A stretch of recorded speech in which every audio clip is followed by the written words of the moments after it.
Orient bell tiles studio से आप देख रहे हैं एबीपी न्यूज। नमस्कार, गुड मॉर्निंग, बहुत स्वागत है आपका। आप देख रहे हैं एबीपी न्यूज। आपके साथ मैं हूं जिया शर्मा और सुबह 6 बजे एबीपी रिपोर्ट की शुरुआत करेंगे बड़ी खबर के साथ। दिल्ली की गीता कॉलोनी में युवक को गोली मारने की जो जानकारी है वो सामने आई है। आदित्य नाम के युवक को पीछे से गोली मार दी गई। घायल हुए व्यक्ति का आपराधिक रिकॉर्ड भी रहा है। पैसों के लेन देन के चलते ये पूरा विवाद हुआ, जिसमें गोली मारने की यह आशंका व्यक्त की जा रही है। बड़ी खबर इस वक्त मिल रही है दिल्ली से, जहां की गीता कॉलोनी में युवक को गोली मार दी गई। आदित्य नाम के युवक को पीछे से गोली मारी गई। घायल हुए युवक का आपराधिक रिकॉर्ड भी रहा है। पैसों का लेन देन और उसके चलते विवाद में ये गोली मारने की आशंका व्यक्त की जा रही है। पुलिस इस वक्त मौके पर मौजूद और पुलिस प्रशासन की टीम लगातार मामले की जांच पड़ताल में जुटी हुई है। लोगों से भी पूछताछ हो रही है। वहीं गुजरात के बनासकांठा में एक खौफनाक सड़क हादसा हो गया। दरअसल हादसा ऐसा था कि एक कार सड़क पर चलते चलते चक्कर घिन्नी बन गई।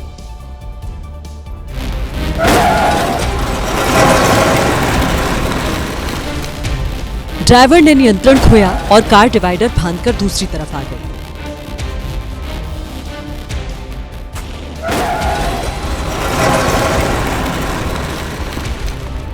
हादसा पालनपुर डीसा हाईवे पर हुआ, जो सीसीटीवी में कैद हो गया। इस हादसे में कार सवार 2 लोग और सड़क पर चल रही बाइक सवार बाल बाल बच गए।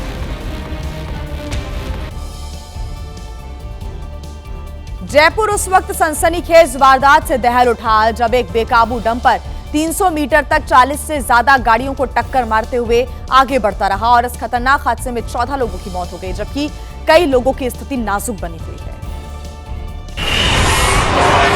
हादसा ऐसा जिसको देखकर ही दिल दहल जाए। जयपुर के लोहा मंडी में बेकाबू डंपर का कोहराम देखिए। रफ्तार का ऐसा कहर जिसने पूरे जयपुर में हाहाकार मचा दिया। इस डंपर के सामने जो कुछ भी आया वो अपने साथ ले गया। जिस तरह सीसीटीवी में बाइक सवार इसकी चपेट में आया, ठीक इसी तरह करीब 40 छोटी बड़ी गाड़ियां जो कुछ भी उसके सामने आई उसने सबको कुचल दिया। हादसे के बाद की तस्वीरें और भी ज्यादा भयानक है। लोहा मंडी में चीख पुकार मच गई। हर तरफ लाशें और टूटी फूटी गाड़ियां दिखी। तस्वीरें इतनी भयानक है जिसको दिखाया नहीं जा सकता। पूरी सड़क पर खून बिखरा हुआ है। पुलिस ने आरोपी डंपर ड्राइवर को गिरफ्तार कर लिया है, जिसका दावा है कि डंपर का ब्रेक फेल हो गया था। मान भी ले कि डंपर का ब्रेक फेल था, लेकिन इस दौरान न उसने हॉर्न बजाया न एक्सीलरेटर से पैर हटाकर स्पीड कम करने की कोशिश की। आरोप है कि आरोपी ड्राइवर शराब के नशे में था। वहीं बेंगलुरु से एक डरावना सीसीटीवी फुटेज आया है सामने, जिसमें एक महिला कुत्ते की बेरहमी से हत्या करती हुई नजर आई। वीडियो सामने आने के बाद पुलिस ने महिला के खिलाफ मामला दर्ज कर लिया है। इन तस्वीरों को देखकर सोचिए, जानवर कौन है, ये छोटा प्यारा सा कुत्ता या फिर ये महिला। इस महिला ने काम ही ऐसा किया है।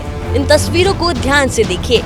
घरेलू कामगार के तौर पर काम करने वाली महिला 2 कुत्तों के साथ लिफ्ट में घुसी। जैसे ही लिफ्ट बंद हुई, महिला ने कुत्ते को तेजी से पटक दिया।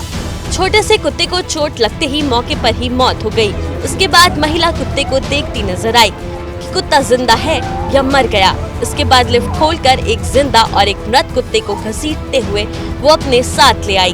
वीडियो 31 अक्टूबर का बताया जा रहा है। बड़ी खबर आपको बता दें उत्तर प्रदेश के बाराबंकी से, जहां पर भीषण सड़क हादसा हो गया। ट्रक और कार की आमने सामने से टक्कर हो गई। इस सड़क हादसे में 6 लोगों की मौत की जानकारी है, जबकि हादसे में 2 लोग गंभीर रूप से घायल हो गए हैं। इन तस्वीरों को आप देखकर समझ सकते हैं कि कितना भयंकर ये हादसा हुआ होगा, कितनी भयंकर ये टक्कर हुई। दरअसल कार और ट्रक की आमने सामने की टक्कर हो गई। उस सड़क हादसे में 6 लोगों की मौत की जानकारी है। 2 लोग गंभीर रूप से घायल बताए जा रहे हैं। पुलिस की टीम मौके पर मौजूद है। हालांकि 2 लोग जो घायल हैं उनकी भी स्थिति नाजुक लगातार बनी हुई है।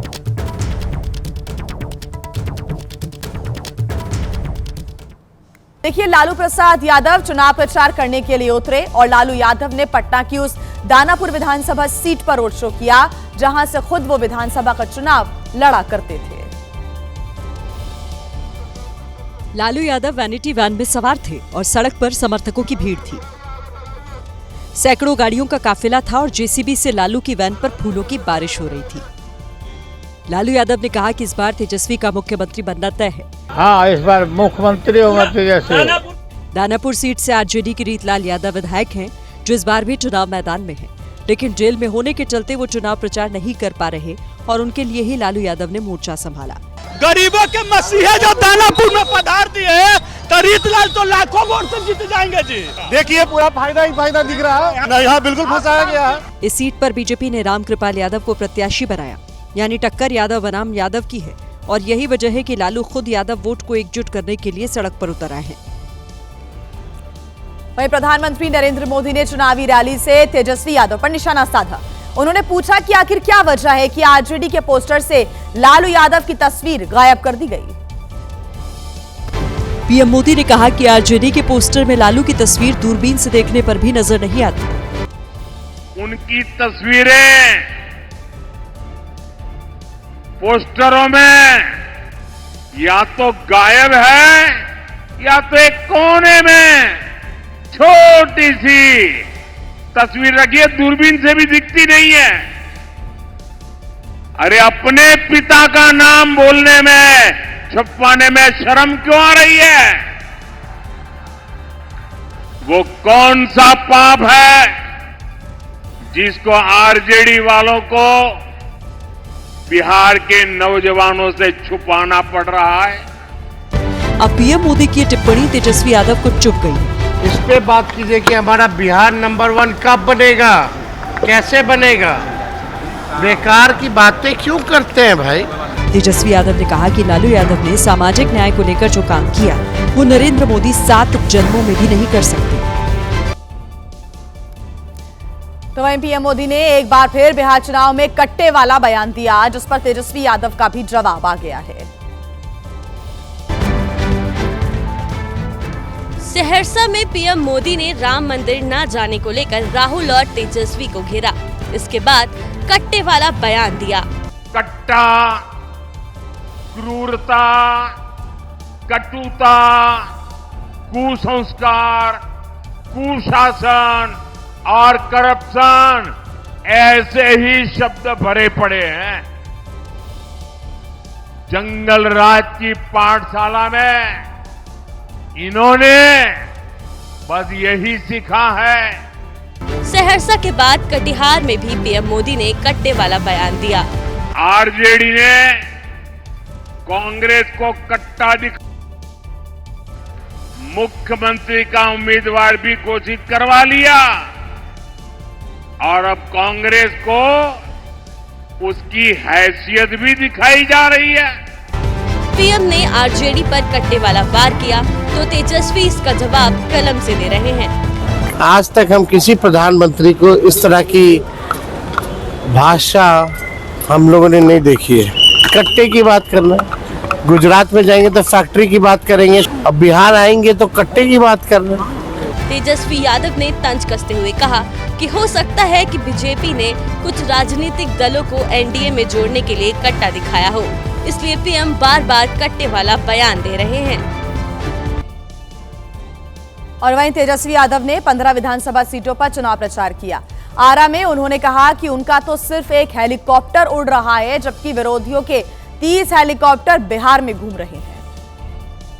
आरा के बड़हरा में चुनाव प्रचार करने पहुंचे तेजस्वी ने हर घर में सरकारी नौकरी देने का वादा दोहराया कि तेजस्वी जब सरकार बनाएगा तो जिस परिवार में सरकारी नौकरी नहीं थे, वो परिवार में एगो सरकारी नौकरी तेजस्वी देगी। तेजस्वी यादव ने लोगों से ये भी कहा कि अगर 1-2 सीट भी इधर उधर हो गई तो सरकार बनानी मुश्किल हो जाएगी। एको सीट एने से उन्हें होई तो पिछला बार वाला जैसा हो जाए। तेजस्वी ने आरा में ऐसा प्रचार किया कि समर्थक जोश में आ गए। तेजस्वी अकेले कितने लोगों के साथ लड़ रहा है? प्रधानमंत्री, मुख्यमंत्री, केंद्र मंत्री, राज्य का मंत्री, उनका भ्रष्ट अधिकारी, गोदी मीडिया, पूंजीपति, CBI, ED, income tax, election commission, सबसे अकेले आपका भाई बेटा लड़ रहा है। हमारे एक हेलीकॉप्टर उड़ता, उनका 30 हेलीकॉप्टर उड़ता। और वहीं मध्य प्रदेश के इंदौर में भीषण सड़क हादसा हो गया। बड़ी खबर मिल रही है, ढलान पर यात्रियों से भरी बस पलट गई और बस पलटने से 3 यात्रियों की मौत की जानकारी है। बताया जा रहा है कि बस ड्राइवर शराब के नशे में था, ये आरोप लगाए जा रहे हैं। सीएम मोहन यादव ने इस हादसे पर दुख व्यक्त किया, साथ ही मृतकों के परिजनों को 2-2 लाख रुपए की मदद की घोषणा भी यहां पर की गई है।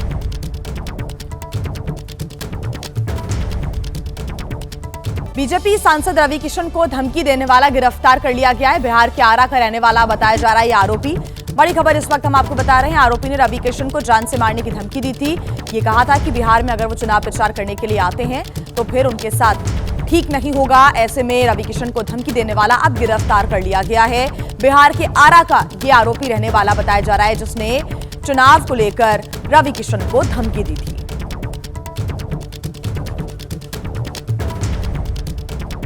बड़ी खबर आपको बता दें, महिला क्रिकेट विश्व कप विजेता टीम आज दिल्ली आएगी। कल प्रधानमंत्री से विश्व विजेता टीम की जो मुलाकात है वो हो सकती है। नाश्ते पर कल सुबह प्रधानमंत्री के साथ खिलाड़ियों की मुलाकात हो सकती है, जानकारी मिल रही है। आपको बता दें कि एक बड़ी जीत, ऐतिहासिक जीत महिला क्रिकेट टीम ने हासिल की है और विश्व कप अपने नाम किया है। आज ये टीम दिल्ली आएगी और बताया जा रहा है कि कल प्रधानमंत्री नरेंद्र मोदी से मुलाकात इस टीम की हो सकती है। खिलाड़ी कल नाश्ते पर सुबह प्रधानमंत्री से मुलाकात कर सकते हैं। गृह मंत्री अमित शाह ने बिहार में 3 जनसभाएं की। हर चुनावी जनसभा से वो तेजस्वी और राहुल गांधी पर प्रहार करते नजर आए। अमित शाह की पहली रैली शिवहर में हुई, जहां से उन्होंने महागठबंधन की हार की भविष्यवाणी कर दी। चुनाव का नतीजा जानना चाहते हो क्या? अरे जोर से बोलो, जानना है क्या? 9 बजे मतगणना शुरू होगा और 1 बजते बजते लालू राहुल की पार्टियों का सुपड़ा साफ। अमित शाह ने आरजेडी के उस दावे पर भी पलटवार किया जिसमें कहा गया था कि सरकार बनाने के बाद एनडीए महिलाओं को दी गई 10,000 रुपए की राशि वापस ले लेगी। आरजेडी वाले कहते हैं कि हम उसको वापस ले लेंगे। लालू जी, आपकी 3 पीढ़ी भी जीविका दीदी का पैसा वापस नहीं ले सकती, वापस नहीं। शिवहर के बाद अमित शाह सीतामढ़ी पहुंचे और यहां उन्होंने 5 साल के अंदर चीनी मिल खोलने का वादा किया। तो वहीं प्रियंका गांधी एक बार फिर बिहार के चुनावी रण में दिखाई दी। समस्तीपुर में रोड शो करते हुए उन्होंने महागठबंधन प्रत्याशी के लिए वोट मांगे तो सोनबरसा से बीजेपी पर निशाना भी साधा। समस्तीपुर के रोसडा में कांग्रेस और आरजेडी के झंडों के बीच प्रियंका गांधी रोड शो करती नजर आईं। इस जीप पर उनके साथ कांग्रेस के प्रत्याशी बैठे हुए थे। इससे पहले सहरसा के सोरनबरसा में प्रियंका ने चुनावी सभा को संबोधित किया और पीएम मोदी को अपमान मंत्रालय बनाने का सुझाव दे दिया। वो बड़ी बड़ी सूचियां निकाल देते हैं कि हमें इसने गाली दी, उसने गाली दी, इसने हमारा अपमान किया, तो खुद क्या बैठ के सूची बनाएंगे? अपमान मंत्रालय बना देगा। और इस अपमान मंत्रालय में मेरा ये भी सुझाव है कि मेरे परिवार के बारे में जितनी इन्होंने गालियां दी और जितना उल्टा सीधा बोला उसका भी रिकॉर्ड रखा जाए। एक लाइब्रेरी पूरी बन जाएगी किताबों की, भर देंगे उनको। तो देखिए, पहले तेजस्वी यादव ने महुआ आकर तेज प्रताप यादव के खिलाफ चुनाव प्रचार किया था और अब तेज प्रताप यादव तेजस्वी के खिलाफ चुनाव प्रचार के लिए राघोपुर पहुंच गए हैं और वहां पर उन्होंने बड़ा बयान दे दिया। तेज प्रताप यादव की जनसभा में आई ये भीड़ बता रही है कि इस बार राघोपुर में तेजस्वी की राह बहुत ज्यादा आसान नहीं है। तेज प्रताप जैसे ही राघोपुर पहुंचे, समर्थकों का जोश बढ़ गया। तेज प्रताप ने राघोपुर पहुंचकर छोटे भाई तक संदेश पहुंचाया। तेजस्वी जी अभी बच्चे हैं, उनको ज्ञान नहीं है। हम तेजस्वी जी को सद्बुद्धि का भगवान से कामना करते हैं कि जिनके गिरोह में वो फंसे हुए हैं वो गिरोह से निकल जाए तो ज्यादा बेहतर रहेगा। महुआ में तेजस्वी ने कहा था कि पार्टी से बड़ा कोई नहीं होता, लेकिन राघोपुर पहुंचकर तेज प्रताप ने कहा कि जनता से बड़ा कोई नहीं। पहले जनता है तब पार्टी, पहले जनता आदरणीय पूजनीय जनता है तभी पार्टी है। महुआ में जब उनका हुआ तो राघोपुर में हमारा होगा। जनता को संबोधित करते हुए भी तेज प्रताप यादव ने तेजस्वी पर हमले किए। उन्होंने लोगों से कहा कि तेजस्वी ने राघोपुर के लिए काम नहीं किया। तो तेज प्रताप यादव और तेजस्वी यादव के बीच चल रही खटपट का असर अब समर्थकों में भी दिखने लगा है। ऐसे में बिहार के हाजीपुर में जनशक्ति जनता दल के उम्मीदवार चुनाव प्रचार कर रहे थे, तो जब आरजेडी कार्यकर्ताओं ने उनका विरोध किया तो स्थितियां कैसी बनी, आपको दिखाते हैं।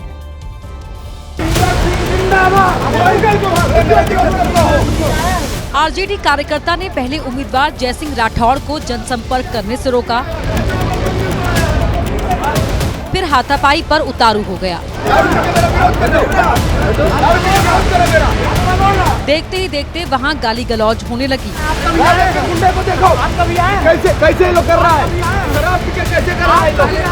बवाल तब और बढ़ा जब युवक ने तेज प्रताप यादव मुर्दाबाद और आरजेडी उम्मीदवार रविंद्र सिंह जिंदाबाद के नारे लगाए।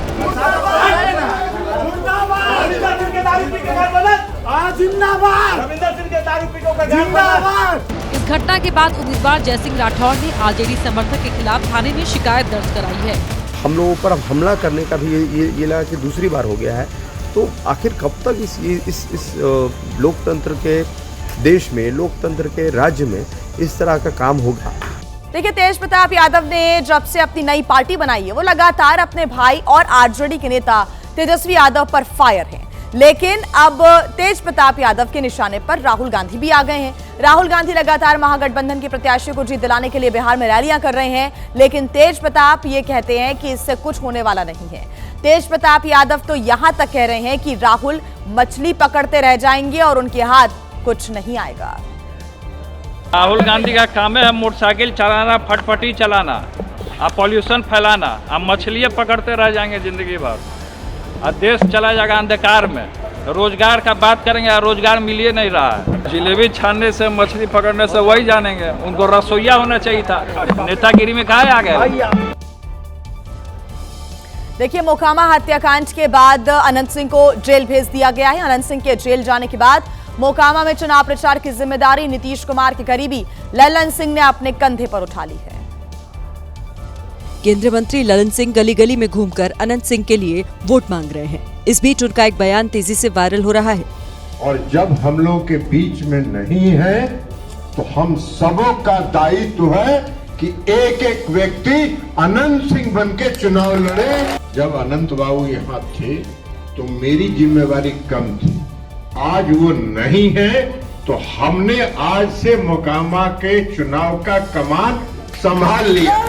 ललन सिंह ने कहा कि जब अनंत सिंह चुनाव जीतेंगे तो बिहार में कानून का राज स्थापित होगा। तो बाबू जब जीतेंगे नीतीश कुमार जी का हाथ मजबूत होगा, कानून का राज स्थापित होगा और पता चलेगा कि कौन कौन लोग इस साजिश में थे। ललन सिंह भले ही दुलारचंद हत्याकांड को साजिश बताते हुए अनंत सिंह को फंसाने की बात कह रहे हों, लेकिन पुलिस ने कहा था कि घटना के वक्त खुद अनंत सिंह वहां मौजूद थे। और देखिए, ललन सिंह ने नीतीश कुमार को लेकर एक ऐसा बयान दिया जिसके बाद सवाल उठने लगा कि क्या वाकई अगर एनडीए जीती तो मुख्यमंत्री कोई और होगा। एक ऐसी ही बयानबाजी की है केंद्रीय मंत्री और नीतीश कुमार के करीबी ललन सिंह ने, जिन्होंने ये कहकर सस्पेंस बढ़ा दिया कि नीतीश कुमार तो पिछली बार ही मुख्यमंत्री नहीं बनना चाहते थे। पिछली बार भी जनता दल यू को कम सीटें आई और उसके बावजूद नीतीश कुमार जी मुख्यमंत्री नहीं बनना चाहते, उन्होंने इच्छा व्यक्त की थी। ललन सिंह ने कहा कि विधायक दल ही तय करेगा कि उसका नेता कौन होगा। अब इस पर कांग्रेस एक बार फिर नीतीश कुमार और उनके समर्थकों को सावधान रहने को कह रही है। इनको खिला रहा है, इनको चीफ मिनिस्टर नहीं बनाने वाला है, ये आप लिख लो। वो अपना एक किसी को चेले को ऐसा पकड़ लेके लाके कुर्सी पे बिठाई। वहीं आरजेडी भी लगातार ये दावा कर रही है कि अगर एनडीए चुनाव जीती तो नीतीश कुमार के साथ खेल कर दिया जाएगा। बड़ी खबर आपको बता दें, बिहार में पहले चरण के चुनाव प्रचार का आज आखिरी दिन है और आज अमित शाह, जेपी नड्डा चुनाव प्रचार करेंगे। रक्षा मंत्री राजनाथ सिंह भी बिहार में हुंकार भरेंगे। यूपी के सीएम योगी आदित्यनाथ की भी रैली आज होनी है। 6 नवंबर को पहले चरण के लिए मतदान होगा, 14 नवंबर को नतीजे आने हैं। बड़ी खबर आपको हम बता रहे हैं और आज पहले चरण यानी कि 6 नवंबर को होने वाली वोटिंग के लिए आज जो चुनाव प्रचार है उसका शोर थम जाएगा। आज आखिरी दिन है और ऐसे में आज दिग्गज बिहार में रैलियां करते हुए नजर आएंगे। और इस बीच तेजस्वी यादव और असदुद्दीन ओवैसी के बीच तीखी जुबानी जंग भी छिड़ गई है। तेजस्वी ने ओवैसी को एक्सट्रीमिस्ट बताया है, जिस पर एआईएमआईएम के अध्यक्ष असदुद्दीन ओवैसी ने करारा पलटवार भी किया।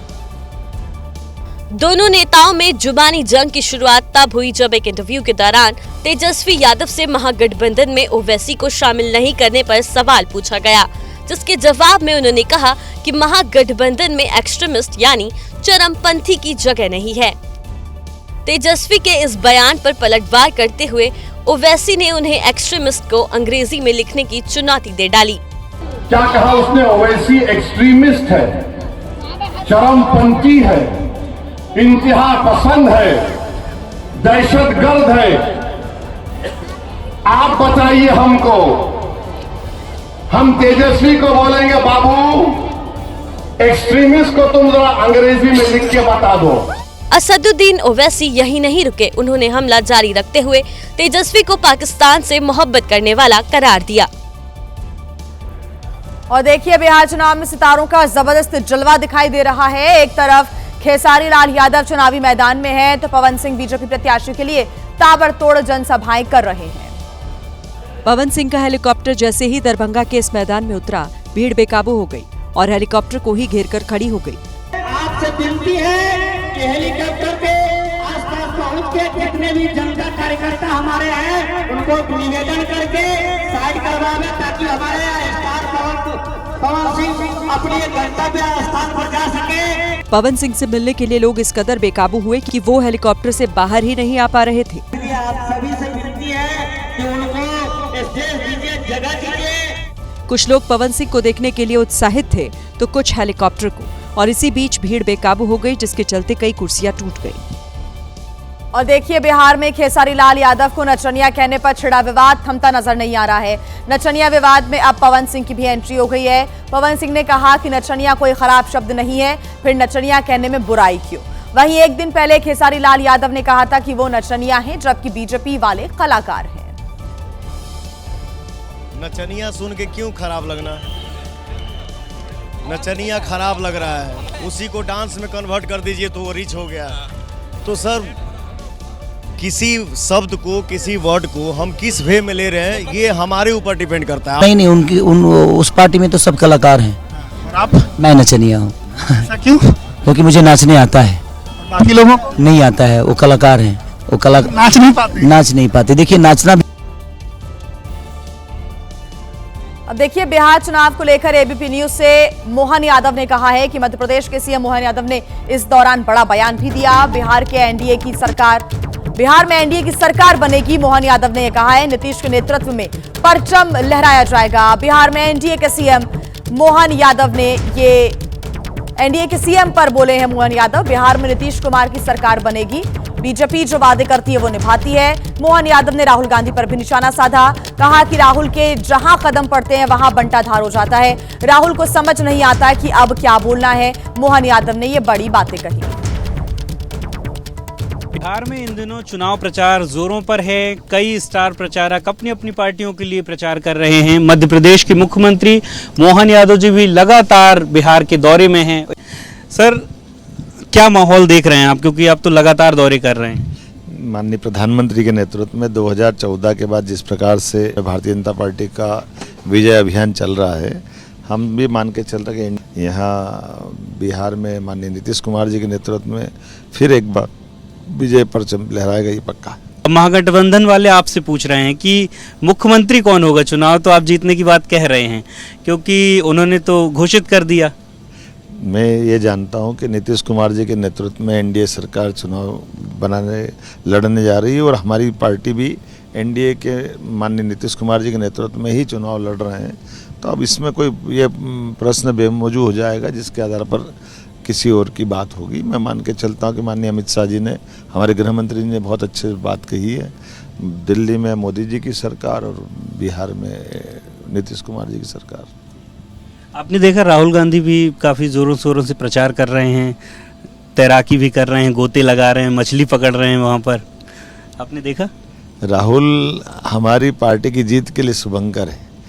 वो उनके जहाँ जहाँ हमारे यहाँ कहते हैं ना, जहाँ जहाँ चरण पड़े वहाँ बंटा ढार। एक नई चीज़ हुई है इस बार बिहार के चुनाव में कि प्रशांत किशोर जो हमेशा चुनाव लड़ाते थे, कई बार स्ट्रेटेजी बना चुके हैं अलग अलग पार्टियों के लिए, इस बार वो खुद ही चुनाव लड़ रहे हैं। और कई लोग ये भी बोल रहे हैं कि प्रशांत किशोर जो हैं वो एनडीए को नुकसान पहुंचाएंगे। देखिए, मैं अब इस पर कुछ बोलना नहीं चाहूँगा। ये बात सही है कि ऐसे कई सारे दौर में कई लोग आते हैं बीच में चले जाते हैं, लेकिन जनता समझदार है। जो हमारी पार्टी राष्ट्रीय पार्टी भारतीय जनता पार्टी और हमारे साथ के लोग भी विश्वसनीय रूप से कई बार सरकार में बना चुके हैं, तो जनता सब जानती है। और ऐसे बीच में लोग खड़े होते हैं तो उनका इस चुनाव के रिजल्ट के बारे में बाद में बताना पड़ेगा, लेकिन ये मान के चलो कि मुझे तो कोई ऐसा नहीं दिखाई दे रहा।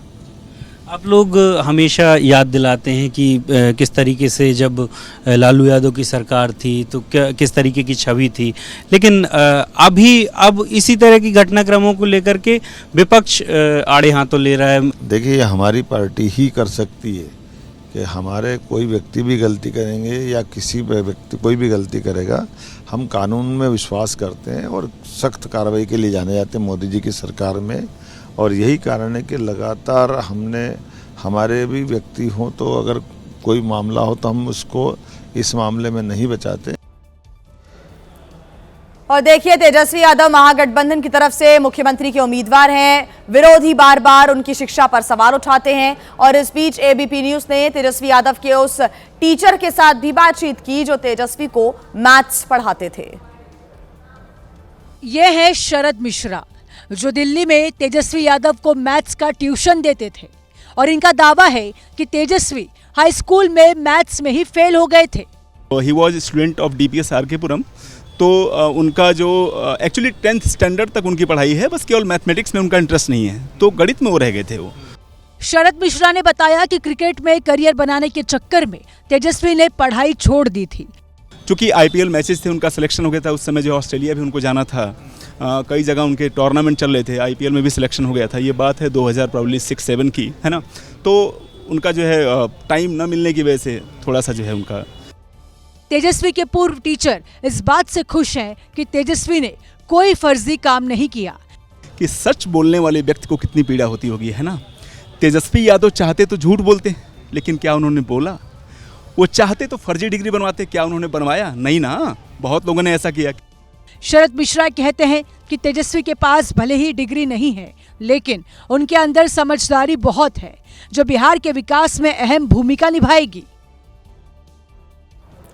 अब देखिए, वैसे तो बिहार में पहले भी कई बार पुल गिर चुके हैं, लेकिन चुनाव से ठीक पहले जब एक पुल धंस गया तो सरकार के साथ साथ प्रशासन में भी हड़कंप मच गया। एनडीए के चुनावी मंचों से बिहार के विकास गिनवा रहे थे, तभी अररिया में बना ये पुल जल समाधि लेते लेते बच गया। इस पुल को करीब 4 करोड़ रुपए की लागत से तैयार करवाया गया था, लेकिन ये पुल 4 साल बाद ही बीच से धंस गया है। ये पुल फोर्ब्सगंज और पटेगना को जोड़ता था। बड़ी बात तो ये थी कि इस पुल पर सिर्फ हल्के वाहन ही चलते थे और ये पुल उसका भी भार नहीं उठा सका। 2019 में ही पुल का निर्माण हुआ है, अभी तक कोई भी वजनदार गाड़ी इसमें नहीं गया, तब पर भी ये पुल धंस गया है। अब बताइए कैसा काम किया गया है इस पुल में। अब लोग इस पुल के निर्माण में भ्रष्टाचार के आरोप लगा रहे हैं। बिहार में चुनावी जनसभा के दौरान एनडीए के 2 बड़े नेता मंच पर ही गिर गए। खगड़िया जिले के परबत्ता में जनसभा करने गए चिराग पासवान और देवेंद्र फडणवीस की कुर्सियां टूट गई थीं। कुर्सी टूटते ही दोनों नेता गिरते हुए दिखाई दिए। इससे पहले कि नेताओं को शेर बताकर उन्हें मंच पर एडजस्ट करवाया जाता, उससे पहले ही कुर्सी ने अपना काम कर दिया। मंच पर गिरने से पहले सभी नेताओं ने हाथ पकड़कर एनडीए की मजबूती को दर्शाने की कोशिश की। गिरने के बाद भी फडणवीस और चिराग मुस्कुराते ही रहे और तय समय अनुसार प्रचार किया। और एसपी पर ऐसा बयान दे दिया है कि उनका बयान उनकी ही पार्टी के लिए अब मुसीबत बन गया है। आपको शराब बंद करवाना है, क्योंकि मध्य प्रदेश के पर्यटन मंत्री धर्मेंद्र सिंह लोधी ने शराबबंदी वाले बिहार में शराब माफिया राज का दावा किया। धर्मेंद्र लोधी ने ये कहकर बिहार की सियासत में हलचल मचा दी कि बिहार में एक फोन करने पर शराब मिल जाती है। अभी मैंने पता किया, बहुत सारे लोग गए थे बिहार प्रचार में, तो मैंने उनसे पता किया कि वहाँ भाई शराबबंदी लागू है। तो उन्होंने कहा कि शराबबंदी तो हो गई है, लेकिन अब शराब माफिया जो है घर घर शराब पहुंचाने लगे हैं। फोन करो, घर पे शराब आ जाती है। धर्मेंद्र सिंह लोधी के इस बयान से न सिर्फ सियासत गर्मा गई, बल्कि अब उनकी अपनी सरकार भी सवालों के घेरे में है। और वहीं कर्नाटक में राष्ट्रीय स्वयंसेवक संघ को लेकर विवाद बढ़ता ही जा रहा है। अब प्रियांक खरगे ने पूछा है कि अगर आरएसएस कोई एनजीओ है तो फिर नियमों का पालन आखिर क्यों नहीं किया जाता? कांग्रेस अध्यक्ष मल्लिकार्जुन खड़गे संघ पर प्रतिबंध लगाने की मांग करते आ रहे हैं और कर्नाटक सरकार एक के बाद एक संघ पर कानूनी नकेल कसने की कोशिश करती दिखाई दे रही है। अब कर्नाटक सरकार के मंत्री प्रियांक खरगे ने कुछ सवाल पूछे हैं। प्रियांक खरगे ने कहा कि देश में सभी पंजीकृत एनजीओ हर साल आयकर रिटर्न दाखिल करते हैं। अगर आरएसएस एक एनजीओ है तो इस प्रक्रिया का पालन क्यों नहीं किया जा रहा है? प्रियांक ने पूछा कि एक एनजीओ प्रमुख को उच्च सुरक्षा संपर्क प्रोटोकॉल सुरक्षा क्यों प्रदान की जाती है। उन्होंने कहा कि एक एनजीओ प्रमुख जिसने एक भी रुपया टैक्स नहीं दिया है, उसे जनता के टैक्स के पैसे बर्बाद करने की क्या जरूरत है। प्रियांक ने पूछा कि जब उनके हाथों में लाठी डंडे हैं तो इतनी कड़ी सुरक्षा क्यों है। प्रियांक खरगे ने कहा कि अगर आरएसएस से सवाल पूछा जाता है तो वो ऐसा व्यवहार करते हैं जैसे उन्हें बिच्छू ने काट लिया हो। खरगे ने यह भी कहा कि इस देश के बहुसंख्यकों ने आरएसएस को ना तो अपनाया है और न ही स्वीकार किया है।